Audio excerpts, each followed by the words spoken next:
that's just kind of what I was feeling. So when I got the first,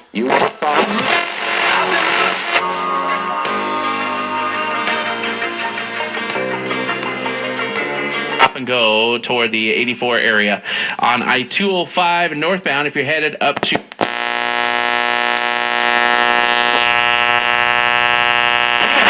Sweat it out. We can't set that precedent. I mean, because here's the thing: when you're thinking Hall of Famers, let's not even go to Hall of Fame. I like what Eric Dickerson said.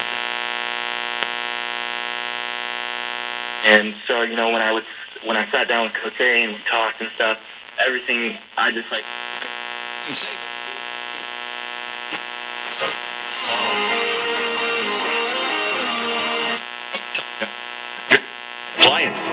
Very windy and cold afternoon around the valley as the east wind sets us up for another windstorm today. Daytime.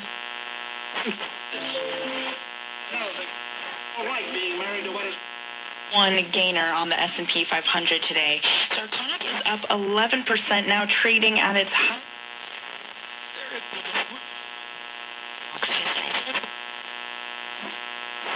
So crazy about each other, but then you went your separate ways. So how did that all go down? And